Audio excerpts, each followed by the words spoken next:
Good evening, Gearheads. Welcome to your Sunday night with Speed City. We got lots of Formula One to talk about, an amazing amount considering the There ain't season any. has done. Exactly. We got tons of F1 stories to talk about. I mean, everything from, I guess since we've been on the air last week, Cadillac, that was another big one, but Yep. we'll talk. We got drivers to talk about. The dust in the desert has not settled. That is a good way to put it. And it's still not settled. Still things are changing right now. So we got tons to talk about. But Greeny, I want to, by the way, it's John Massico. That's Jonathan Green. That's Greeny. I want to talk about, to start off, all the new driver possibilities. Because there's several still up in the air. Some that said they're settled, but may not be. Well, you could argue that it's all settled. Bar the shouting. In other words, Perez has a contract. Yes. Doohan has a contract. But I'm still not 100. This has been such a weird year for that I'm not rushing to judgment. Are you blaming Lewis Hamilton because he started it? He did start. Well, he gave everybody a head start. He said, "Look, before the season even starts, I'm going red." He said, "Here's what I'm going to do. Putting it all on red. Here's what I'm going to do. What are y'all going to do now? The dominoes started." No. So I guess we start with Checo because Yeah. that's really the most fascinating one because Checo's going, I got a contract. I'm not leaving. I'm not going to retire because obviously there's some clause in there about if he says I'm retiring, then he gets less money. Red Bull has to pay him less money. I think that's what it boils down to. And Red Bull were hinting, that, Red Bull were hinting at that. Like Horner saying to our own Chris Medland, he's a big boy. He can make his own decision. Right. All that sort of stuff. Was he pushed? Did he? And I think that quite frankly, the price tag is between 16 million for the lower end of just firing him.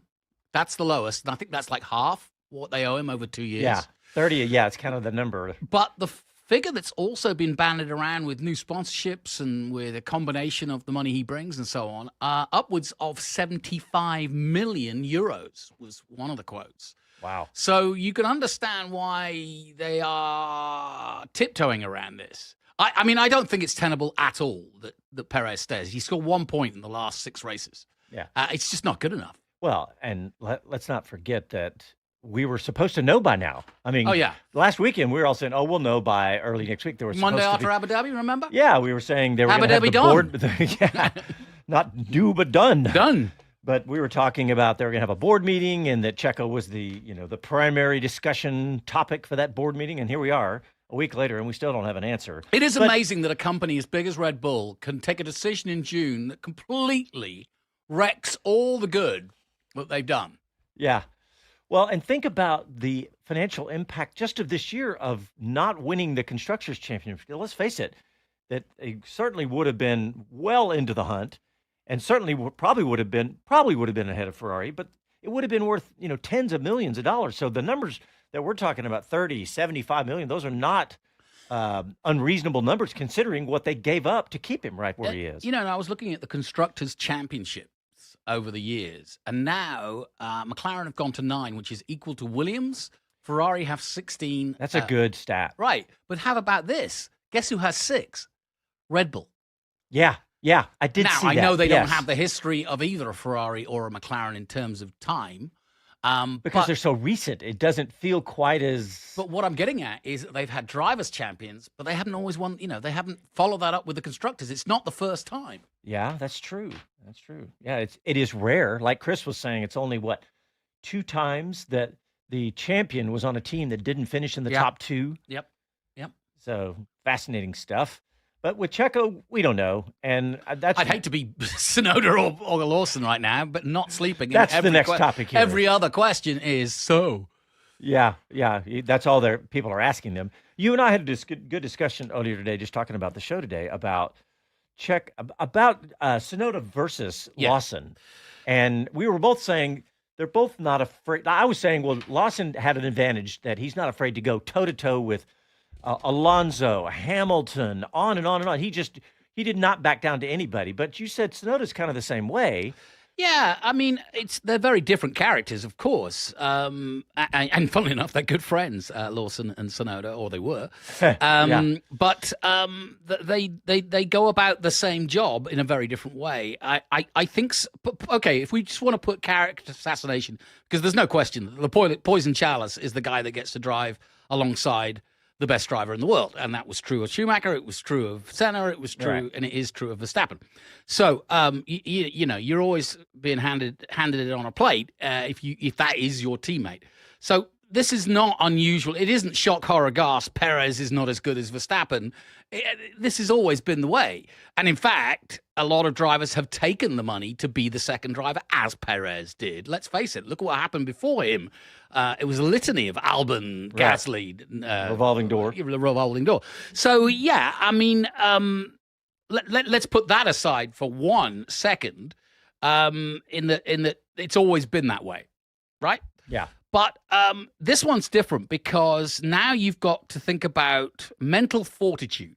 I don't think there's much between Yuki and Lawson. Right. Speed-wise. Speed-wise. Yeah. To be fair, you could argue if you were Yuki, actually, yeah, there's a lot. I out-qualified him every freaking week. But they were always so close, right? Very close. Yet, when he did get his chance, albeit a tyre test, he was a second off Perez's qualifying time with Tsunoda in the Abu Dhabi Dust. So, which it's hard to gauge because it was a Pirelli tyre test. He was thrown into the RB20 on the behest of Honda. And the only thing, and as you know, I've been in the camp of Lawson for lots of reasons. I think he's a great racing driver. I do have a relationship, or have had a relationship in terms of knowing him since he was a kid. Yeah. So I want him to go well. I'll be going back to New Zealand again to see where the next one's coming from. But I'm now swaying towards a little bit more Tsunoda for the simple reason that Honda is still, you know, on the Red Bull next year. So of course they want Tsunoda. And when you say swaying, that's the more likely. Well, in other words, I'm torn between my opinion, right, is that I've been saying to you all season that Lawson deserves the drive. Yes. And I still feel that way, and I've been sort of saying, well, am I being unfair? And to be fair, if you put yourself in Yuki's camp, what has he done wrong? Nothing. That's right. That has been the argument all along, that he keeps proving on the racetrack. He's beaten everybody that's come across his path, from De Vries to Ricciardo to Lawson. So why shouldn't he be the obvious take? Well, I'm told, or at least Chris Medlin put me right last time, saying, look, there was quite a lot of ill feeling after Honda pulled out and said, we're going to the opposition, leaving Red Bull to do something else, which they filled in nicely with a small company called Ford. But it was a bit of an upturn. And it is the most successful engine at the moment. And if you've got that engine, and most reliable engine at the moment, now, is it the most competitive now? Or the car, or the package? Not necessarily. It's probably the third, as we've seen in the championship. But it was a big loss, especially as a partner. They came back together because Honda had a rough time with McLaren. So they were looking for a silver lining, and they got it together. And they've been working together as Red Bull Honda for a while, and so it's a winning combination, which they probably didn't want to choose. But that puts Tsunoda in the running as a payoff. But if they are still miffed at Honda, then why would they take his driver? Okay, what about this next driver? Not too long ago, we had the announcement, Jack Doohan has got a seat in Formula One. So, but you're saying maybe not so much, not so fast. I wouldn't say it. His manager said it. Which is ironic. So the Team Alpine's advisor, and take that word as much as you like, but is Flavio Briatore, winner of Alonso's championships and team principal at that time in the in the early 2000s when all sorts was going on in Formula One. But Renault were at the height of their powers, Benetton Renault, and Alonso won 2 titles for him under Flavio's leadership. He was banned forever from Formula One, but now he's back. And ironically, he manages. Oh, my God. Yeah. Doohan. Yeah. Now, he is the one that finagled the chance for Doohan to jump in the seat for Ocon, which I thought was a good idea. Like I said, there's a marketing ploy to it. The first race of next year is Australia. So get him in the maelstrom. And Flavio was quoted on grandprix.com as saying, I wanted to see how he got on under pressure, But then he said there is no, there's no, because now it's come up that Colapinto's still potentially looking for a seat, or at least being looked to get a seat for a couple of years, and Vowles is willing to sell him effectively or lend him out, whatever you want to put it. And so he's been banded around as a potential Red Bull driver. He's been banded around as a potential Mercedes driver. He's potentially in all sorts of teams. But I think his form surprised a few people, but then he started crashing Antonelli. So I don't know. But that is a story, is what I'm getting at. You say on paper that Perez has got a contract and Doohan's got a contract, end of subject. But it's not like that in Formula One. And I do think that Perez, regardless of the 2-year contract, is going to be gone. I do think in this particular incident, Doohan will keep the drive. He deserves it. He deserves the drive. And I think he's going to be a very good racing driver. Yeah. And I was saying, by the way, Sauber Audi, that's Colapinto, but I mean Bortoleto. Bortoleto, yeah. All the new young drivers. All right, let's get our first quick little break in. It'll be a quick one, and we'll be back right after these messages.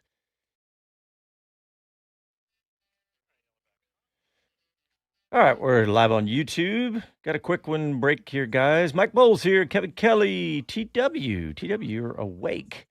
What the heck time is it over there? Oh, it says 6 a.m. and no tea time today. All right, let's see. What do we got coming up? I think we'll go Ferrari, Cadillac, and we got all these names in here. We're also going to do, I don't know if you saw that story I put in there, Guinea, about Cadillac and Andretti from the guys over at IndyStar. I thought that was couldn't read it. I'm not. Oh, subscribed. Okay. All right. Well, So I'll go into it. Yeah, I'll go into it. That's the only one I couldn't open. Okay.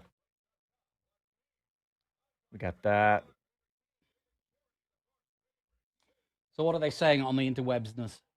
It's pretty quiet out there right now. All right, let me throw it out there. Come on, interweb. Oh yeah, Sonoda or Lawson? Come on. I want answers on a piece of postcard addressed to me.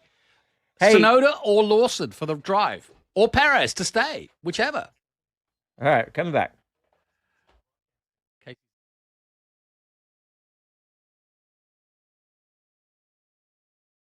Hi, this is Max Verstappen, and you're listening to Speed City. Welcome back to the fastest hour in radio, Speed City. All right, well, I want to talk about Cadillac because, as we know, if you're listening to the show, you obviously know that Cadillac is coming into Formula One in 2026. It will be pink, right? That it's not going to be the Mary Kay Cadillac. It's not sponsored by Mary Kay, so it's not going to be What about pink. Mary Quant? It took me a minute to remember that, by the way. I was like, what was the pink Cadillac? It was Mary Kay, the makeup company. Was it? Yeah. I did not know that. Yes. What the song? Pink Cadillac. I don't know if that is the same, but when you see a pink, you used to be able to see pink Cadillacs driving around, and they were given to people who'd sold a bunch of makeup products. So, well, there you go. Yeah. Good to know. We've definitely swayed off of the path here, gentlemen. You like the way I did that? Yeah. I'll let you just throw one at you. So Ferrari confirmed, we all knew this was probably going to be the one, but Ferrari confirms they're going to supply Cadillac with their engines for the first 2 years, which would be 26, 27, and then 28, Cadillac and GM do their own. Yeah, and if you look at the performance of Haas, not necessarily Sauber, but Haas and Ferrari over this year, reliability has not been a problem. Straight line speed has not been a problem. For all intents and purposes, it's as good as Ferrari has been for years. Yeah, in fact, I don't think GM actually came out and said, we're all saying it's a 2-year contract, but they're saying, well, by the end of the decade, we'll be building our own power unit. So they're not even. Do they have a choice? Well, no, they could just continue to be a customer. Be a customer of some. The F1 rules say that someone has to supply them. There's even a hierarchy of the way that is done. So no matter what, if GM says we're here but we're not ready with our power unit, someone will supply them one. So it would be a Ferrariac. Yeah. Yeah, so I've got a quote here from the Ferrari CEO, Vigna. He says, "We are very glad of this selection. This makes us very proud." I thought that was an interesting comment from him, that he was proud that they were going to partner with such a company as Cadillac. Well, that's the way I interpreted that. Maybe this is being too simplistic, but it's not beyond the realms of possibility that this partnership now, as it is, could lead to GM potentially releasing a specific European mark that is a combination of Ferrari styling and GM expertise, or Cadillac. I mean, we think of Cadillac as the most luxurious car in America, right? Yeah. That's always been their go-to. Right. In the more recent history, it's diversified into SUVs and into a racing program, and in the all V the rest of it. series, In the V series, yeah. So it's certainly upped its performance ratings, and now it is a well-known sports car, racing car. But what I'm getting at is that if you think of Cadillac, you think of a history of being the most luxurious American. Yeah, absolutely. That's their reputation. And Ferraris is one of not necessarily luxury, but certainly of opulence, stroke, sophistication, exclusivity, and the highest standard. Yeah. So a combination in Europe, or wherever else you want, but Europe being the obvious place, of badging a Cadillac with Ferrari touches could be a winner. Yeah, that is a fascinating. I had not thought of that. But I saw a hot take about this, and someone, I don't even remember where I saw this. It may have just been social media. There's somebody saying, Cadillac is not really in the same class as the other manufacturers that are in Formula One, like Ferrari, number one. No, they're all like high Mercedes-Benz. Yeah. And they were saying that Cadillac doesn't belong there. And maybe, and I can at least see that argument. I can at least understand it. As being an American, I want Cadillac to be at the top of the heap, right? But I'm thinking that maybe Cadillac is going to use this Formula One to try to bring themselves back up to their, because at one point they were the standard of the world. Yeah. In the 60s, let's say, Cadillac had automatic transmissions and the best air conditioning in the world and all these things where electric even windows, Rolls-Royce, things like that, yeah. Even Rolls-Royce weren't up there. So that's where Cadillac got really, in my opinion, that's where they got the name reputation that they have today still because you could argue that Rolls-Royce and Bentley would have a better feel. I mean, to a certain extent, Audi are in the same boat as GM in that they make high-end production cars, but for the masses. Yeah. And to be honest, I would put Mercedes in that thing, but they have BMW, Mercedes, yes. Yeah, when you see the comparisons among like the sports sedans, it's always BMW, Mercedes, Audi, Cadillac, and then there's been some other marks that are starting to make their way in there. But, now, if Dodge got into Formula One, I'd be dubious. Yeah, man, you talk about dubious. There's the new Dodge Charger that came out. It's all electric. I am not convinced on that. There's several models to come, but the reviews I've read, it weighs 5,800 pounds. Whoa, that's heavy. That is as much as maybe a two-wheel drive light-duty Chevy Suburban. Hang on a minute, it hasn't got an engine. It's an electric. What the heck's in it? And they're calling it a muscle car. I don't know. And it won't do a burnout because it's all-wheel drive. You'd think that with one little software click and they could make it do a burnout, but a Charger that won't do a burnout with 670 horsepower, I don't know. That ain't my granddad's car. Yeah, we're off track a little bit off our racing topics, but man, So here's another quote for you. The new team principal, as it was announced, Loudon, says about this Cadillac supply deal. He says, choosing the right power unit partner is crucial, and we trust in Ferrari's passion, excellence, and the exceptional capabilities of their people. I like all of that because they have proven because I think of Ferrari as passion being their number one. That's kind of the heartbeat of Ferrari is their passion.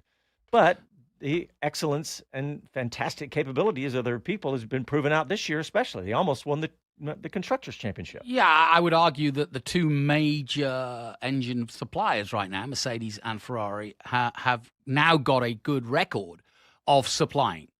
Because it is a hard thing to have a customer and not treat them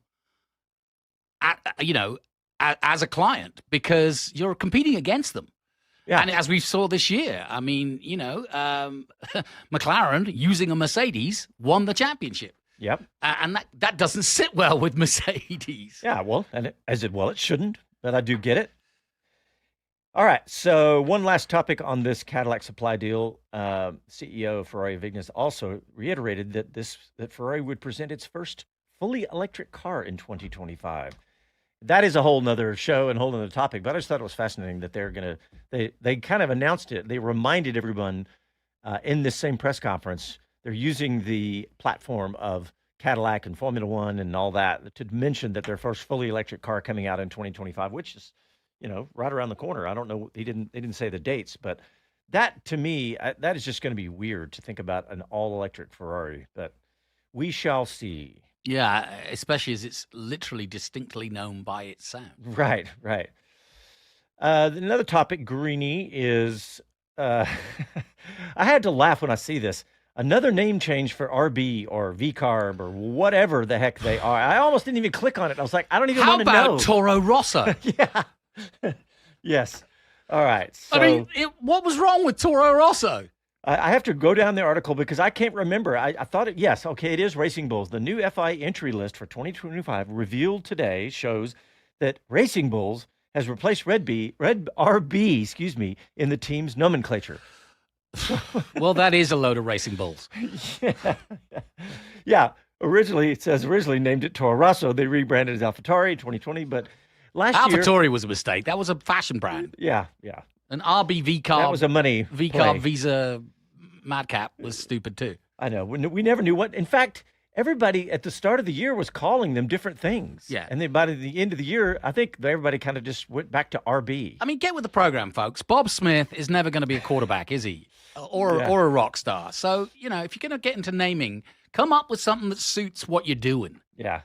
Well, and speaking of that, that they talk about the FIA official reveal, right? The entry list for 2025, which was just a couple days ago. Yeah, 2 days ago. I mean, I'm looking at the entry list with all the normal regulars that we know are going to be in the cars, like Oscar Piastri, Lando Norris, Max Verstappen, Charles Leclerc, alongside Lewis Hamilton, of course. That deal is about as solid as it can get. Antonelli over at Mercedes replacing Hamilton, George Russell. But we talked about Doohan and Yuki Tsunoda and of course Liam Lawson. But how do you feel about the one that I mentioned that I accidentally got the wrong team while ago was Bortoleto? Mm-hmm. How do you feel about the security of that deal? For Audi? Yeah. As in what? You think in other words, we talked about is Doohan's new seat actually safe? I mean, he's the one totally unproven factor, except for the fact that he wrapped up the F2 title, and so therefore, is deserving. He also did the Abu Dhabi test. And I'm not trying to lay a trap for you. No, at but all. you're right. You're right. I mean, it depends how Machiavellian Audi want to be on their entry. Well, and so who you? You mean somebody who gets discarded out of Lawson? Yeah, and the reason I say this is because of the instability at Audi, the parent company. Yeah, their car sales are down. I mean, like 10 or 20%, depending on how you look at where they're. I mean, so the company is in trouble in one way. I mean, in a very rapid descent right now. It's not pretty. I argue, yeah, you are onto something there. If we're going to turn the world upside down and say that Doohan and Perez are potentially not going to fulfill their contracts, then why the heck would Bortoleto? They've gone with a safe pair of hands in Hülkenberg and a completely untested driver. They could have gone with Bottas, and that might have been a smarter idea. I think. We're going to see a really interesting transition in 26. 26 is going to be a very interesting year for a lot of reasons. Ford, one reason. 2, GM. The new rules, the new regulations, effectively a flattening of the line of, what we have at the moment. Yeah. And so we may see other teams be stronger for different reasons in 26. And I think we may see it take longer for McLaren and longer for Red Bull to get on top of their new partners and be successful with them. It's no mean feat when you've been working with Honda, who obviously think quite differently than Ford, and already this year we saw the rumblings of Ford not being happy about a couple of, circumstances press-wise that they weren't happy with. This whole Hornergate thing was not Jim Farley. Yeah, they was mentioned not happy. that. Yeah, earlier. I'd forgotten about that. That Ford was cranky about. Well, they all said of that. We want transparency. This is our new partner. What's going on? Hang on a minute. We just signed up, and now you guys are mired in controversy. I'd forgotten about that. Yeah. So, We're going to talk about a really interesting Cadillac F1 story after the break, but one more story before the break, Greeny, and that was you talking about the unpaid stewards in Formula One. You brought up some comments from Gunther Steiner, even. Yeah, Gunther Steiner was interviewed about this, and I'm with him on this, which is this whole thing with Tim Mayer and with the sort of rats falling off the ship that is the FIA in the last year. 10 people in total have now gone from the FIA, and most of them in very important positions. So especially Tim Mayer, who was and has been probably the most, I would argue, the most popular and probably the most respected FIA delegate and race director of the last 15 years. It just happens that he's from the States, but I feel like we're so biased because we've talked to him a bunch. I don't know if that respect goes across. Yeah, I think so. The globe. You think so? Okay, I think so. Yeah, and I've also worked with him in different championships like Rallycross. Oh yeah, that's true. And he is he's a learned fellow. That's the best way I can put it. And a real loss. But the real loss is the truth is that it's not paid as it should be, the remuneration for a man of his caliber and status. And his caliber? Caliber. I wasn't going to let that go. Okay. But, I like to say calibra. But no, it really isn't. And so, put it this way. Okay, the simplest thing to say is, would you not pay a referee in the NFL? I know. It seems crazy to me that the pinnacle of the motorsports, self-proclaimed, which I happen to agree with, but the fact that your stewards are not paid, and also the responsibility that goes with that job of making sure that F1, F2, F3, and Formula Academy go off like clockwork safely, with all the marshals doing what they're supposed to do, and you taking the decisions that you have to take as a race director to keep things safe. It's lives are in their hands, like you said. Absolutely. Yeah. And so I bet you the doctors get paid. Well, yeah. You know what I mean? Yeah. And also, when you first said it to me today, I was thinking, okay, you mean their careers? And you were talking about drivers' lives, which obviously makes sense. But I was thinking also, they're risking their careers being a steward, right? Yeah. Because think how controversial that is. And you make a big one, like Michael Massey, let's say. Yeah. Your whole career is destroyed. And so now you've risked your livelihood because you go out into the market, you're going to get paid less after a disaster like that. Let's face it. And let's face it, in all sport, the referee, the umpire, whatever it is a tough game. Yeah. You're going to be abused whatever you do. So it should be a highly paid job. And it should be something that goes, you roll with the punches. But to be told that you're going to be abused across the internet for a decision you make on a Sunday from Monday to the next 2 weeks of, and your name is going to be dragged through the mire, and then everybody in the organization is going to go, not me, I wasn't the race director, and no one's going to back you up. Yeah, so what happened to Michael Massey? Right. Yeah, he's selling ice cream down on the pier at Sydney. Yeah. He's running the carousel down at the circus. Yeah, that was my whole point about that. All right. Sorry, Mr. Massey and Mr. Massey's family. I have no idea what he's doing. I don't know. Maybe we'll look it up during the break. All right, we're going to take a quick break. We'll be back right after these messages.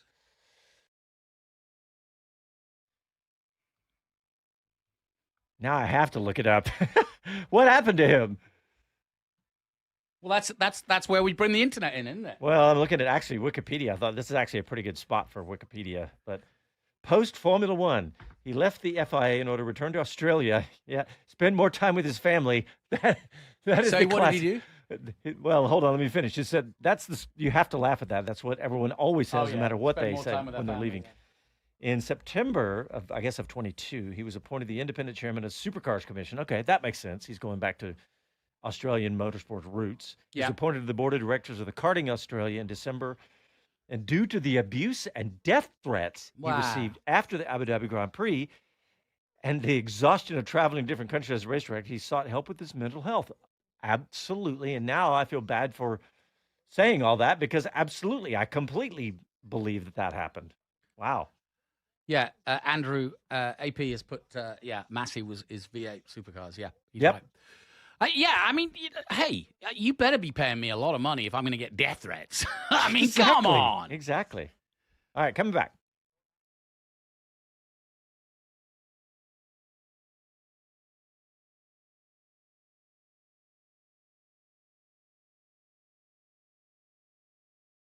Hi, this is Jay Leno from JayLenosGarage.com, and you're listening to Speed City.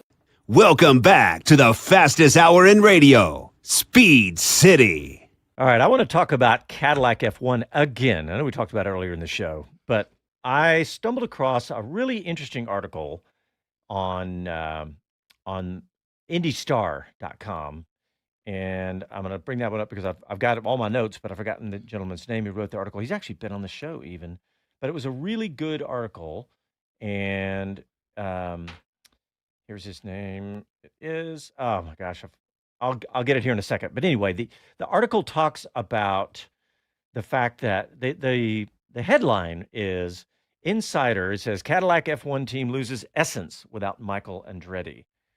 And I was a little bit taken aback by that name. I was like, well, okay, I guess I can understand that. But going through it, I was thinking about what's happened and thinking about, would this have even happened? Would Cadillac and Formula One be entering Formula One without Michael Andretti? No.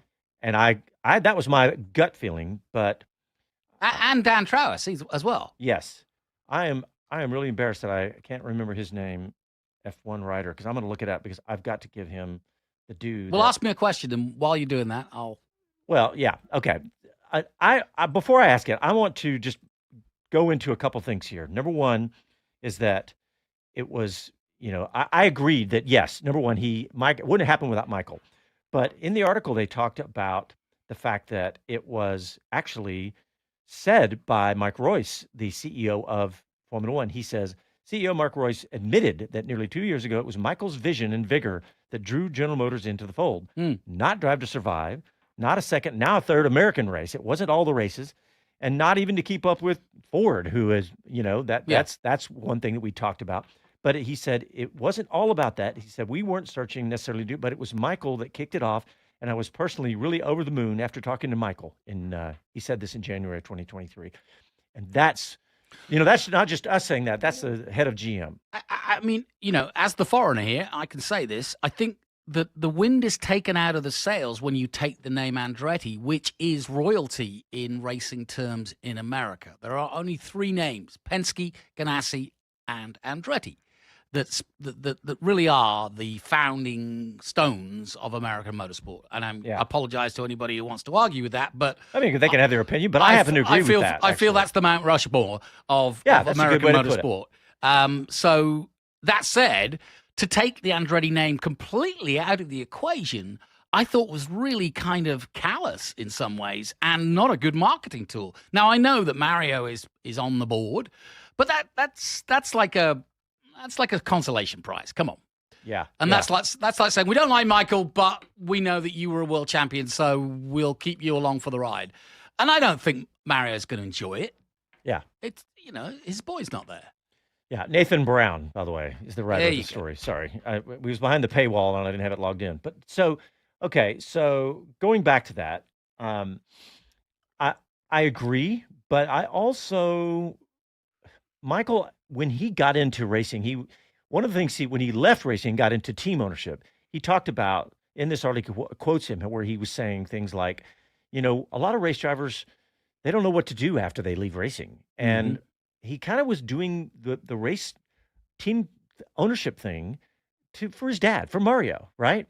And so I feel like that maybe this is part of what he's basically sacrificed himself, saying, I will step aside. Yeah. I will take my name out of this. Oh, he's totally taking the sword. Yeah, exactly. He's following on his sword and saying, "I'm gonna follow my sword." But let's face it. This is, to me, it kind of just typifies American entrepreneurialism versus European. They're like, slow it down over there, slow it down. And Mario, and Michael is saying, we know this is the right thing to do. I'm going to do what it takes to get it done. Yeah, but ironically, it's the Americans that have kept him out. Yeah, it's true. I mean, you say that, but it's also not just the Americans. I mean, I know that Chase Carey and all them. No, but what I'm getting at is it's their vote. It's not the teams didn't have a vote. The European teams didn't have any say in it. They could be out in the press about you're it. Absolutely right. But it's Liberty Media that have basically said, we're not having it. But okay, so I gave you the sort of sympathetic view or the historical kind of without Andretti, the wind is out of your sails. But here's the practical thing: without Michael Andretti, there would be no Andretti Global, and they've been successful in Australia and in Formula E and in Formula Extreme and in Formula Next and in IndyCar and at the Indy 500, etc., etc. That is all the driving force of Michael, not Mario, not anybody else, all Michael. The people that work at Andretti Autosport, Dan Trowis included, or even though it's his money, those were all under the umbrella of Michael Andretti, who, for all intents and purposes, doesn't exist anymore at Andretti Global. Well, so technically they don't. Yeah, and so Graham Loudon, all right, head of Marussia, don't know the guy. Dave O'Neill can tell you whether he's a genius or not. Meeting with Richard Rouse, is it? The head of GM? No, Mark Royce is the excuse CEO me, of General Motors, So, but okay, so now you're putting these kings of industry together in a very volatile situation, which is Formula One. They're not necessarily coming in as the most popular. It's not an easy task. And all of the lubrication, as it were, for the machine that was Andretti Global has suddenly taken a huge beating because the man that created it all and put those minds together is not there. Yeah. And he might be there as an advisor role, but it's not the same. No. And that's what Michael said. Michael said, again, more time with my family, and I'm going to be in an advisory role. But, hey, another little tidbit. Adam Cooper tweeted out a couple days ago. He said, it's official, Andretti Racing Limited.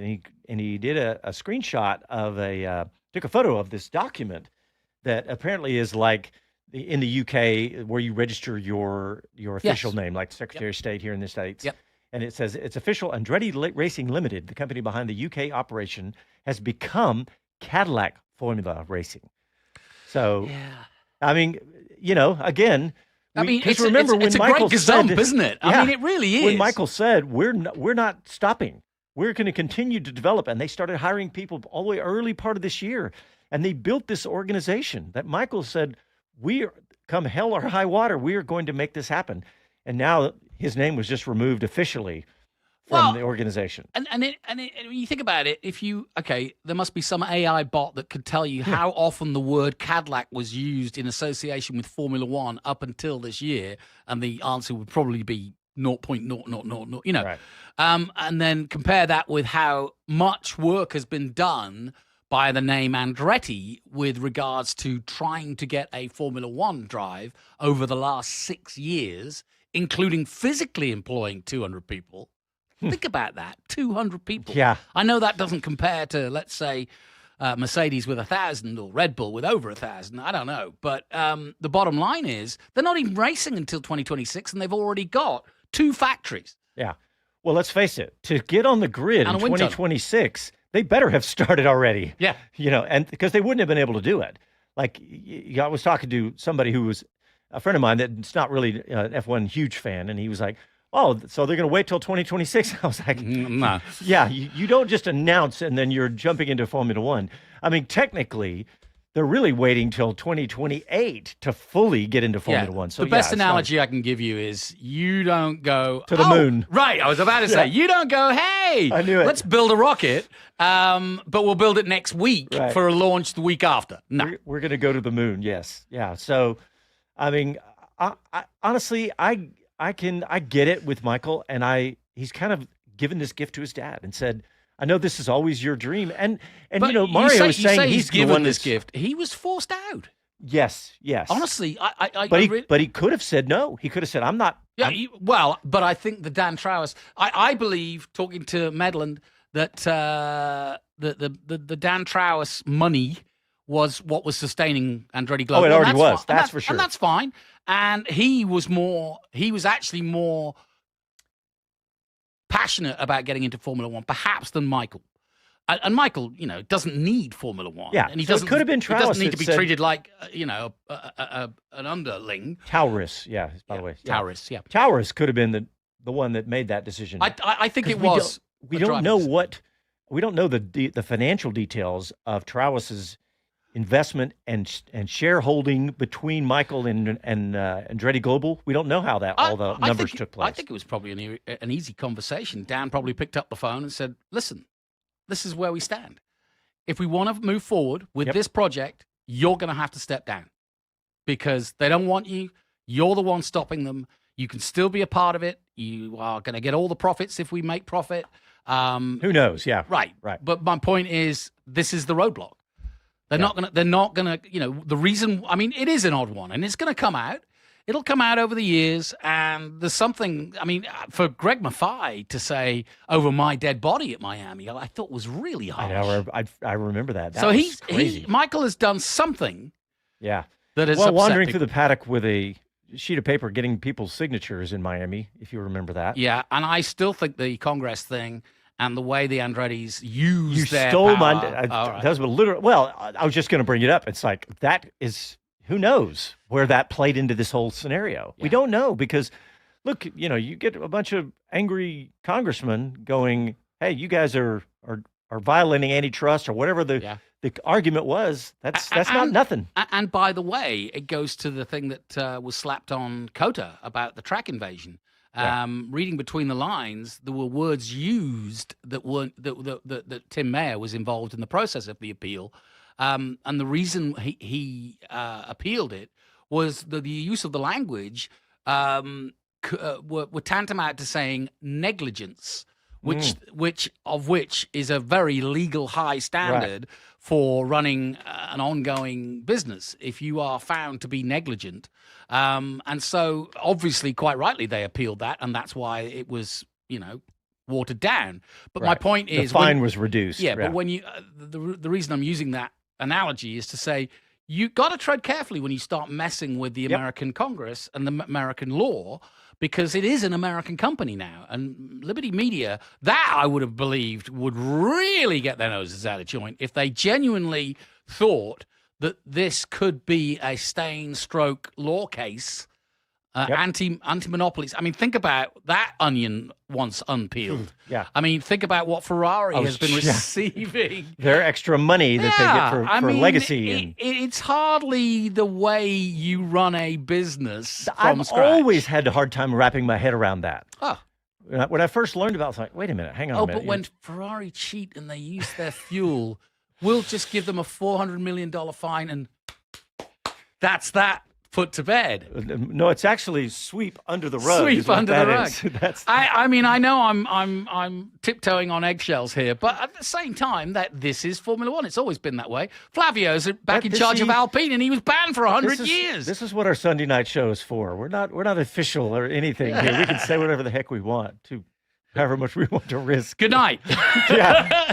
All right. It's good timing. We're going to take our final break. We'll be back right after this.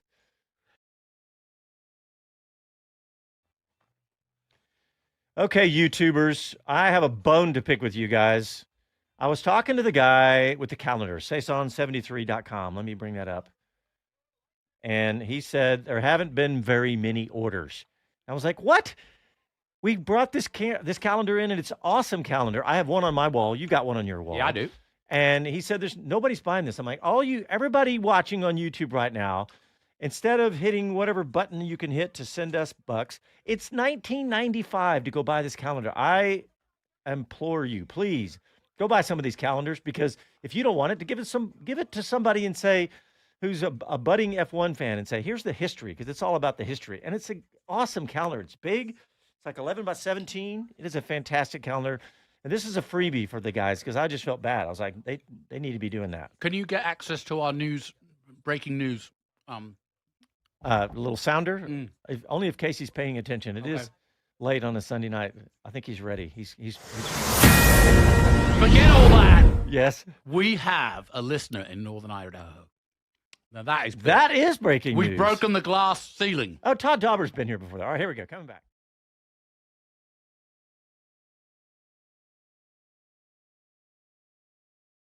I'm George Russell, and you're listening to Speed City. Welcome back to the fastest hour in radio, Speed City. All right, welcome back, boys and girls. I want to talk about the ESPN television ratings for 2024 for Formula One, because once again, they were good. They weren't perfect. They weren't a continuous hockey stick up. I think that Pretty damn good for motorsport in America. absolutely. I mean, I think the real headline is that it has doubled. The viewership now averages 1.1 million viewers across ESPN, ESPN2, and ABC. When I worked for ESPN, Time 2023 for the, when I worked for ESPN second most in by the way. the mid-90s, I think our largest audience was about 800,000. Yeah, and the largest. Well, if I'm not mistaken, the largest ever was Miami, the inaugural year, which was 2.5 million people. They beat NASCAR that day, that Sunday. They got 3.1 this time. Was it? Oh, that's right. It was over 3 million. You're right. Miami is now holding Because it was on ABC as well. Yep. But this one, the big one is that it's 1.1 million viewers. But the other big headline is that since 2018, average viewership has essentially doubled from 554,000 in 2018 to 1.1 million in 2023 and 2024. So it's leveled out. And do you know what the largest growing dynamic is, or Females? demographic? Females. Yeah. Between 16 and 24. That, you know what? That's an amazing number. And it doesn't surprise me at all because No. I have a daughter who is right in the middle of that group. I mean, I've been banging this drum for a long time, and they still haven't got it right, I don't think, for women in motorsport in terms of the academy and so on and so forth. But there is a market out there, a total market out there. These are young, good-looking. I mean, they're fighter pilots. Come on. Yeah. It's like watching Top Gun in reality every weekend. Well, I was, in fact, I texted my daughter a photograph of Carlos Sainz, and he was wearing he said, when it's cold, you wear an oversized hoodie. And I bought my daughter in Vegas an oversized hoodie, and I sent that to her, and she goes, Carlos knows what's right. She knows him. She knows Carlos. She knows Charles Leclerc and Lando Norris. I mean, those are the top three, I think.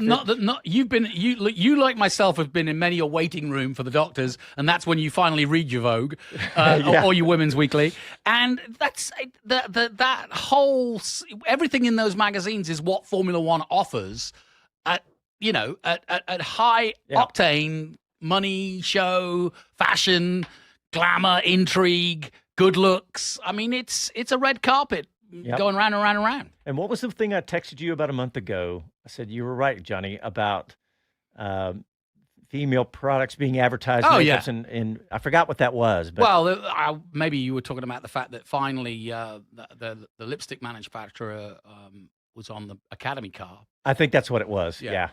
But yeah, they're missing out. No, it's huge. And other stats here, the all-time record average of 1.2 million, just basically right below that 1.1 was in 2022. The reach this year in 24 was 29.5 million, up from 24 last year, because they have more races. One of the other articles, I think it was Black Book Motorsport, reckoned that the audience for Formula One in America alone was 45 million. Okay. And that's good. I can see that. I mean, they're saying 30 million television viewers, and you don't get any of the F1 TV because I know a lot. I wonder, how many guys on YouTube. If y'all are, let us know if you have a subscription to F1 TV. I want to just kind of anecdotally check that out because I know that it's not. What is it? $150 a year, something like that. So it's not nothing. Not nothing.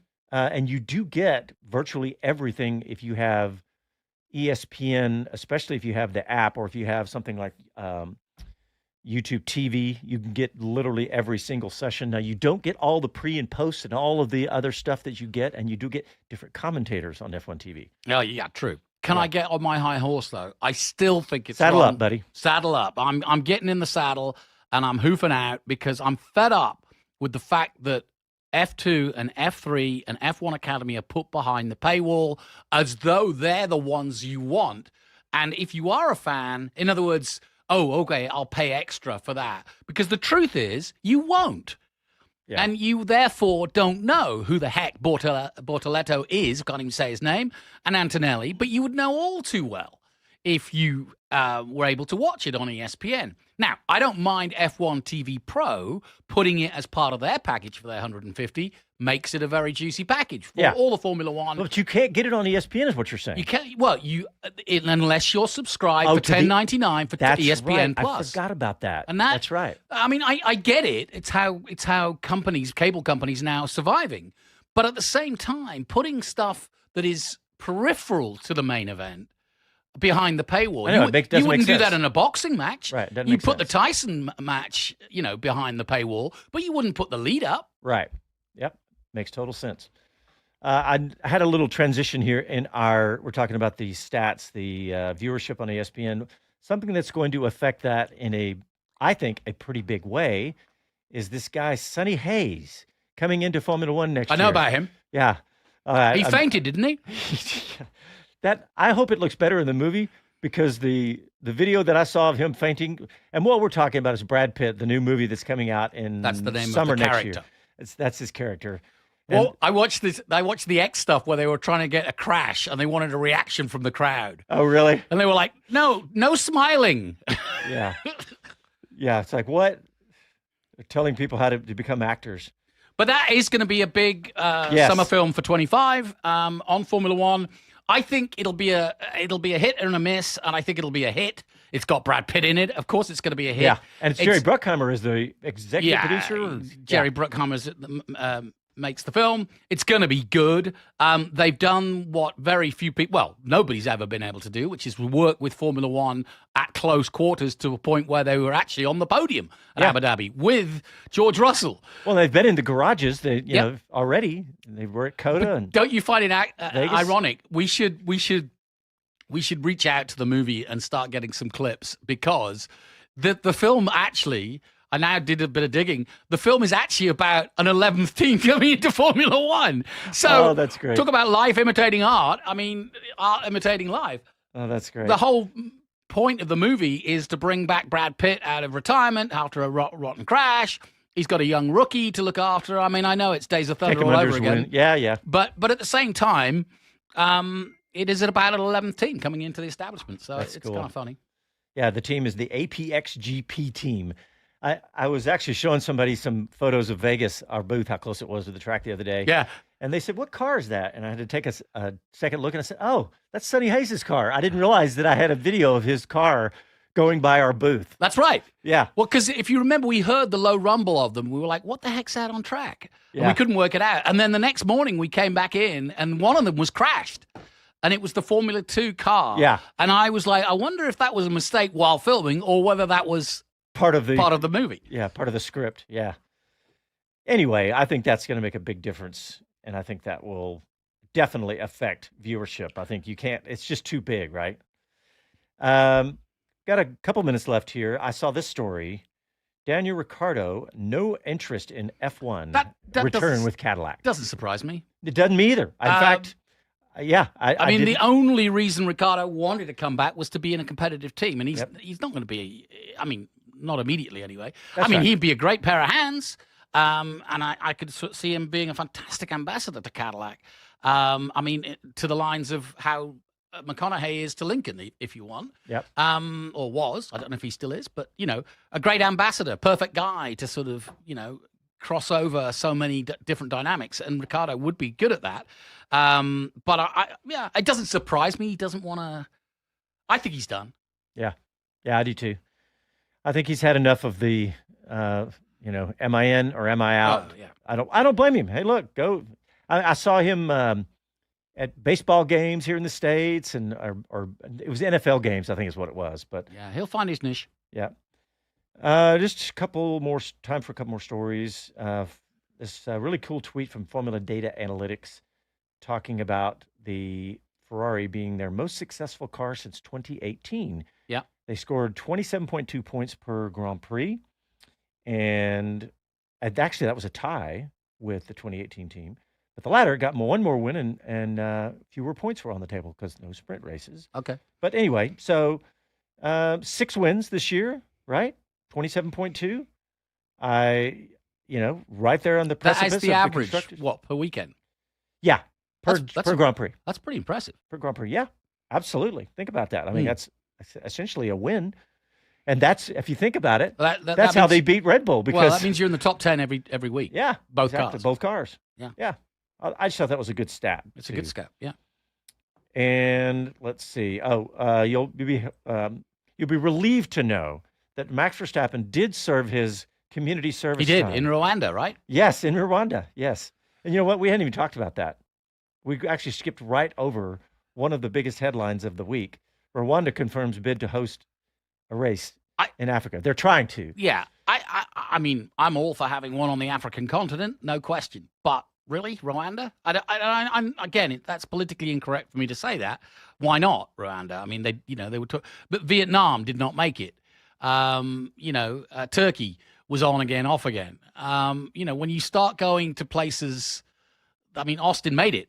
I don't know. Are you thinking like human rights? Are you thinking? I'm just thinking generally as an event of a large scale. I mean, we're talking about a mini World Cup soccer arriving in town for the week, right? Yeah. And are they set up with the transport, the hotels, the wherewithal to look after international clients, etc.? We are out of time. Thanks, everybody, for tuning in, and we will be back next Sunday night. Same bat time. Same bat channel. Never enough time. Never enough time. All right, thanks, guys, for tuning in. Talk to you soon. Trails.